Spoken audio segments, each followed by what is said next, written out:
Good day. This is Evelyn Ackah from Ackah Business Immigration Law and the Evelyn Ackah Ask Canada Immigration Lawyer podcast. I am so excited today because I get to have on our podcast the lovely Samereh Borhot, who's the founder and managing lawyer of Borhot Law here in Calgary, Alberta. Welcome, Samereh. Hi, Evelyn. Thank you. I'm glad to be here. Thank you so much for doing this. And one of the reasons I really wanted to have you on our podcast is because you do very different practice areas for me at Ackah Law, and I wanted a chance to highlight your expertise. For those who may not know yet, we're really looking forward to working more closely with Borhot Law because they provide services that our clients will also need. So at Borhot Law, they provide corporate commercial, real estate, and wills and estates services, which for us are the aftermath after most of our clients arrive in Canada. So Samereh, tell me a little bit about yourself and why you got into law and how you became a law firm owner. Well, Evelyn, I'm a native-born Calgarian.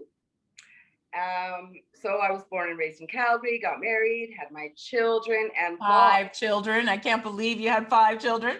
5 children. So law perhaps is my third career. Yeah. I ran and operated get this, a pizza delivery and takeout business. Retired from that, was a little bit bored, and decided to go to law school. I didn't aspire ever in my youth to become a lawyer, but that's how it went. I got admitted to the bar in 2012.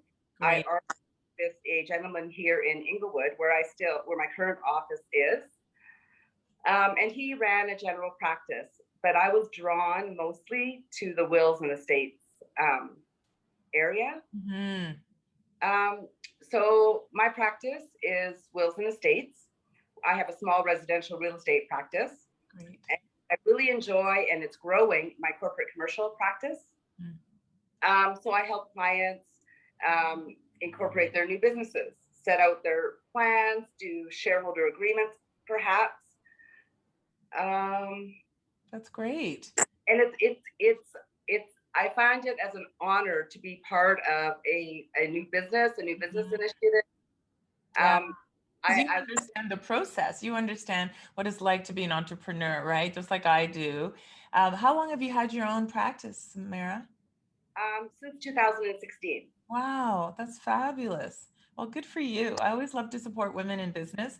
And I think it's really a challenge when you have children. I know yours are older than mine, but even raising kids and doing all of that and going back to law school, that's just incredible. I don't think I could have done it if I was more mature. I wouldn't have been able to. So the reason I think that our practices are a really nice alignment is, is when we bring in people, a lot of times we'll need incorporation. So I love knowing that you can also assist with that.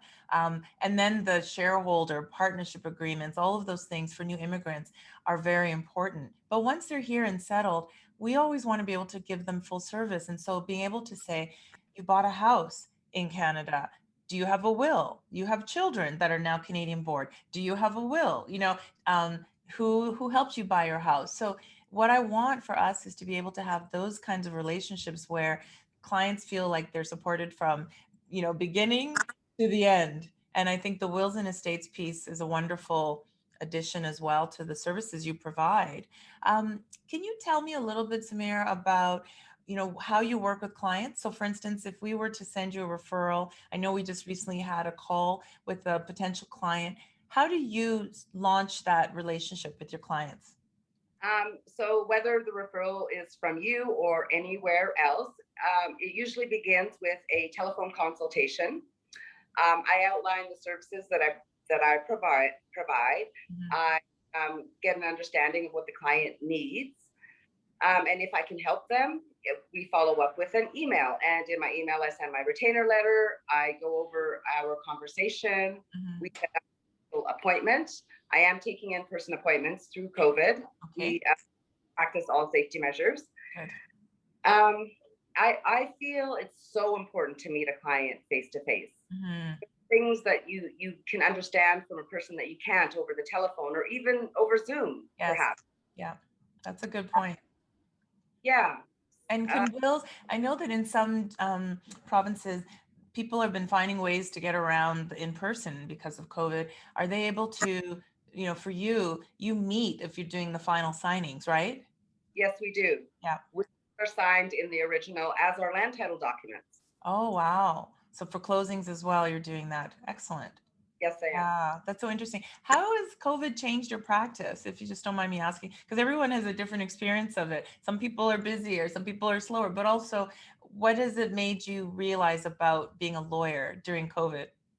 Um, what I just suggested, that at the beginning of COVID, there was this fear and I was not seeing clients. I resorted to Zoom meetings or FaceTime or whatever. I missed the in-person interaction. Mm, Business-wise, we were slower at the beginning. yeah, Maybe for the first 2 months or so. We're back on track. great. Everything's good. What about you? Yeah, for us, it's, what changed is we were home for a couple months, everybody but me. I mean, I have young kids, so working from home, and I live 10 minutes away, so I literally stayed in the office. But everybody wanted to come back. It became, I think, isolating for people, and we were worrying about mental health and all those things. And so everybody came back and we socially distanced. So we wear masks. We all have our own offices. We close the door, and we're not seeing clients right now. So the thing though for immigration, Samerah, is most of our clients aren't even in the country, right?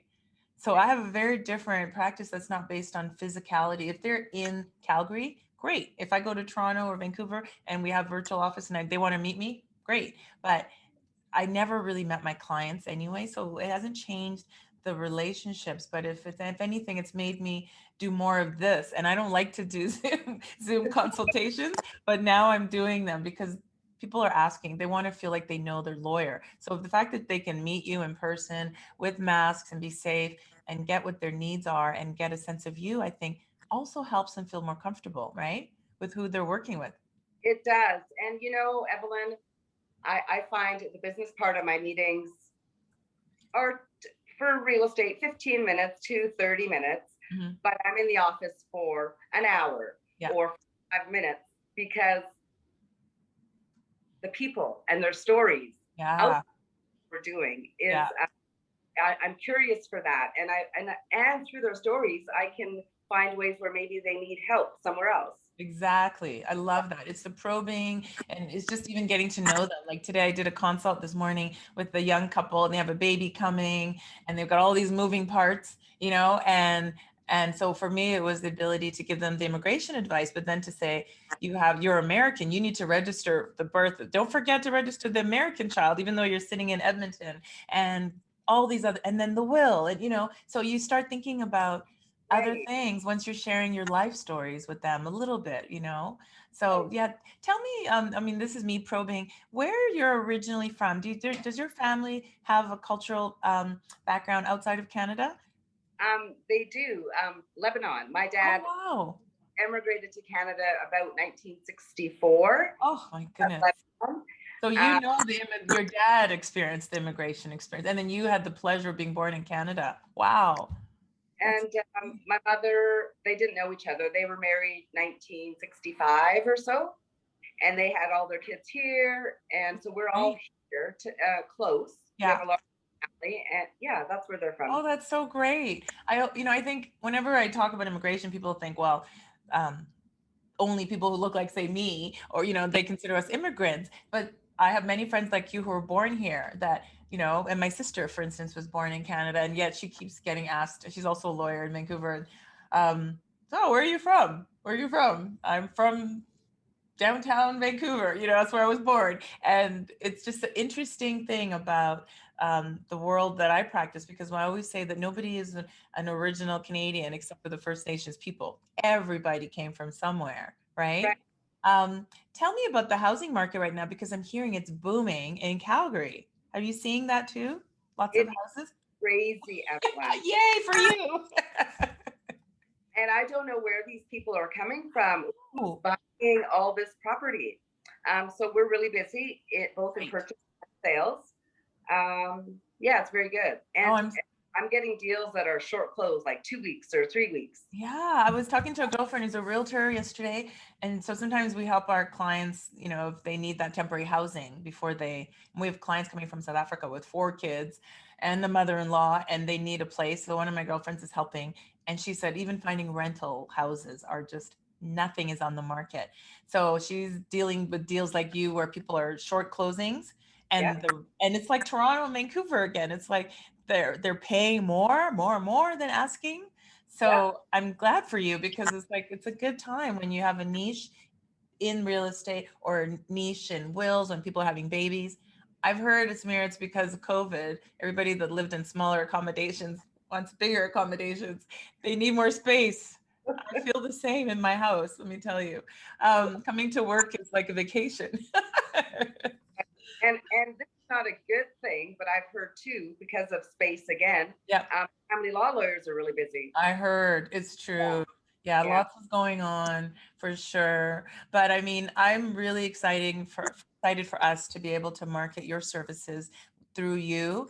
And I think one, I always love to support women in business and especially women who own their own law firms. You know, there's not a lot of us who jump into it and actually have an office because you're in beautiful Inglewood Yeah. and that it's a beautiful, you know, heritage neighborhood. It'll be really nice for people to come and see you.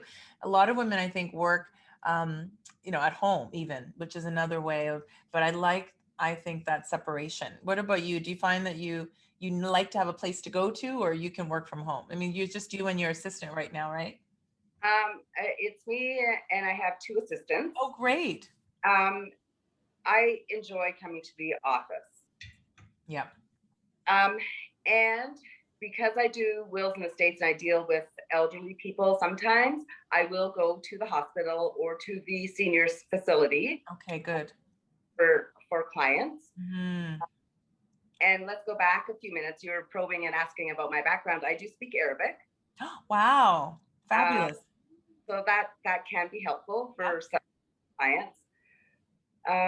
But I do enjoy coming to the office. And I've been to the office every day since COVID Me started. too. Me too. I prefer it. And it's just a mental shift, you know. I think when I'm home, I'm home. But when I'm here, I'm working. And I still even people joke me because I still dress up. Like, and I say, because I have to do these darn videos or, you know, I have to take a picture for social media. But I even wear heels. And now my feet are killing me. So I'm wearing runners all Right. day long now. So it's been no one can see me. So but is there anything else, Amir, you want to share about your practice? And I was just thinking when you told me about going into old folks' homes and hospitals, like during COVID, how was that for you? Like it must have were you very busy during the height of that crisis?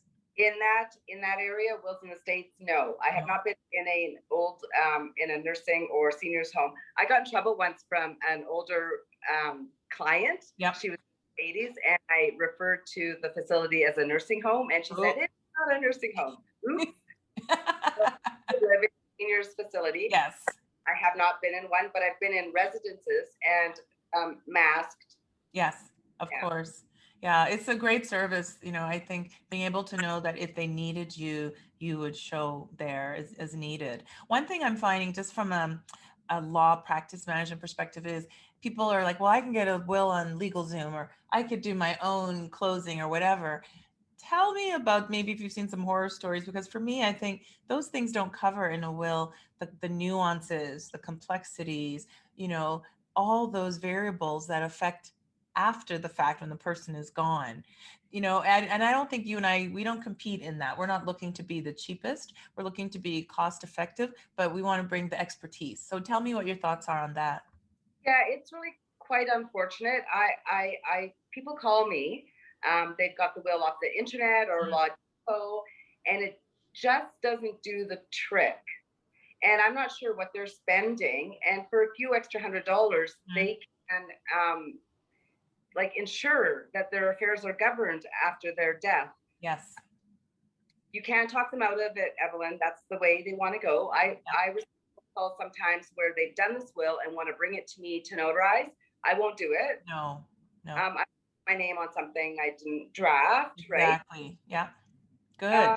I agree. I feel the same. And people will say, I can just get the forms. And I was like, it's so much more than forms. When you're working with a professional like yourself, it's so much more than just fill in the blanks. It's, as you said, asking all those questions. What are the Right. variables? What are the family dynamics? What do you think is the potential conflicts? Like in your case, like you want to know all of that because you draft accordingly.